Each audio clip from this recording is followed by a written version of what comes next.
थी, उन्होंने उनको घेरा, उन पे लाते घुसे मारे, उन पे अंडे फेंके और उन पे काफ़ी उनको प्रताड़ना दी गई।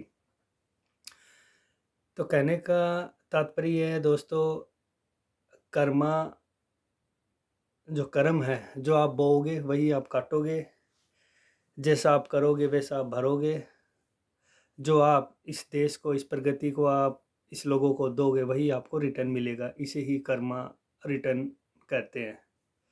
जब इनकी सत्ता थी तो इन्होंने पश्चिमी बंगाल पे इतनी यातनाएं की, इतना परेशान किया, इतना टॉर्चर किया, काफ़ी लोगों को अपनी जान भी गंवानी पड़ी, काफ़ी लोगों के साथ अत्याचार हुआ, काफ़ी माता बहनों के साथ दुर्व्यवहार हुआ।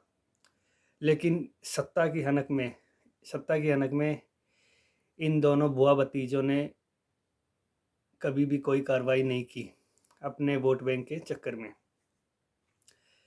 15 सालों तक सत्ता में रहकर इन्होंने बंगाल के सनातनियों की वो हालत कर दी कि आप सोच भी नहीं सकते, क्योंकि आप और हम बंगाल से दूर रहते हैं।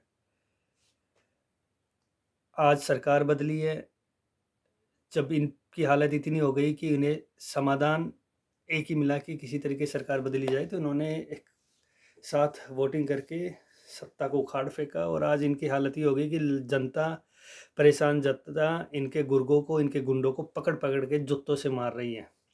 यहाँ तक कि गुस्सा इतना है कि जब ये परेशान जनता जब एक सांसद को अपना शिकार बना सकती है, तो इनके पाले हुए गुंडों का क्या हाल होगा। सत्ता में रहकर कभी भी किसी को इतना गुरूर, इतना हनक नहीं रखना चाहिए कि जब सत्ता हाथ से निकल जाए तो जनता उसको कुत्ते की तरह मारे।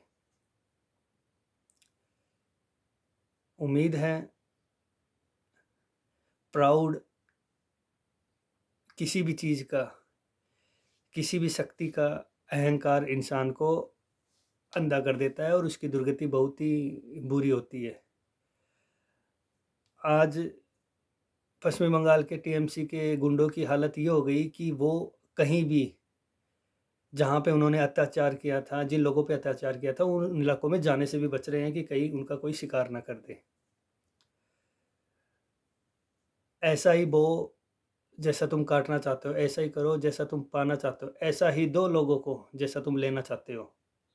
क्योंकि कर्मा एग्जिस्ट करता है और वो हमेशा लौट के आता है, और जब वो लौट के आता है तो इंसान को बहुत भारी कीमत चुकानी पड़ती है, जिसका हमने प्रत्यक्ष उदाहरण अभी पिछले समय न्यूज़ में देखा है कि किस तरीके से लोग अभिषेक बनर्जी पे अंडे फेंक रहे थे, उनको लात गुत्ते से मार रहे थे, उनके कपड़े फाड़ दिए। तो एक सांसद जो एक ममता सरकार में, एक ममता के बाद में सबसे पावरफुल इंसान था, आज वो रोड पे कुत्तों की तरह घसीटा जा रहा है। तो दोस्तों उम्मीद है अच्छा करो, अच्छा बो, तभी अच्छा पाओगे।